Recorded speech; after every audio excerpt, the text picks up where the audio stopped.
Assalamualaikum warahmatullahi wabarakatuh. Tepangaken nami kula Nadia Zesar Putri Heriana saking nomor absen 24 kelas rolas KJIJ Indeks setunggal. Kula ing menika badhe maosaken teks pranata adicara kangge tugas bahasa Jawa. Bismillahirrahmanirrahim. Assalamualaikum warahmatullahi wabarakatuh.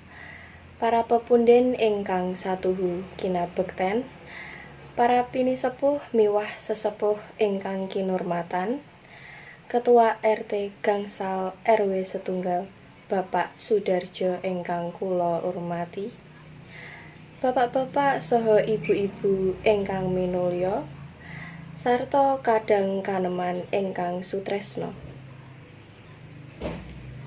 Sumangga tansah kula dherekaken muji syukur ing ngarsaning Gusti Allah Subhanahu wa taala ingkang Maha Welas lan Asih, ingkang tansah maringi kanikmatan, karahmatan ugi katentreman saengga kita sedaya saged makempal ing papan menika saperlu ngrawuhi malam tirakatan 17 Agustus wonten ing balai menika.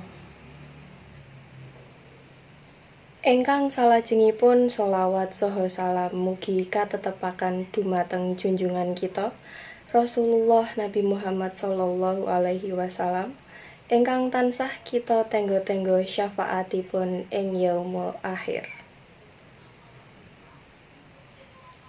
Bapak Ibu sedherek ingkang kawula hormati, kaparenga kula waosaken reroncening adicara ing dalu menika.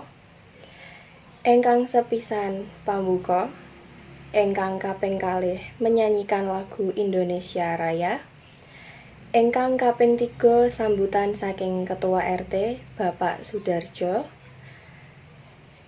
ingkang kaping sekawan acara inti ingkang badhe dipun slirani dening Bapak Heri, ingkang kaping gangsal doa ingkang badhe dipun roisi dening Bapak Ustadz, lan ingkang pungkasan panutup. Bapak-bapak, ibu-ibu lan sederek sedaya, monggo kita wiwiti malam tirakatan 17 Agustus 2022 menika kanthi waosan basmalah kawula dherekaken. Bismillahirrahmanirrahim. Matur nuwun mugi kanthi waosan basmalah menika adicara ing dalu menika saged lancar dumugi akhir. Adicara ingkang kaping kalih menyanyikan lagu Indonesia Raya ingkang badhe dipun pimpin dening Ibu Fitri. Bapak-bapak, ibu-ibu lan sederek sedaya kasuwun jumeneng. Matur nuwun, monggo linggih rumiyin.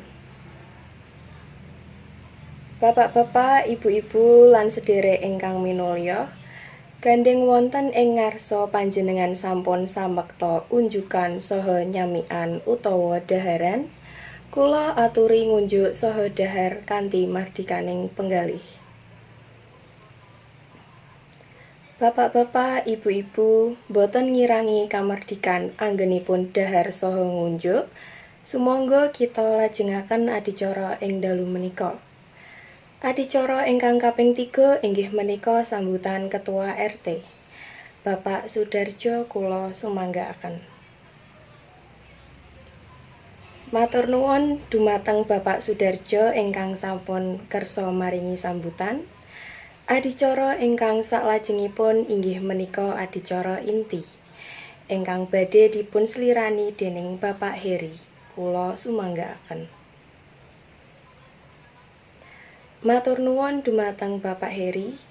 Adicara ingkang kaping gangsal inggih menika doa ingkang badhe dipun raisi dening Bapak Ustadz. Kula sumanggaaken.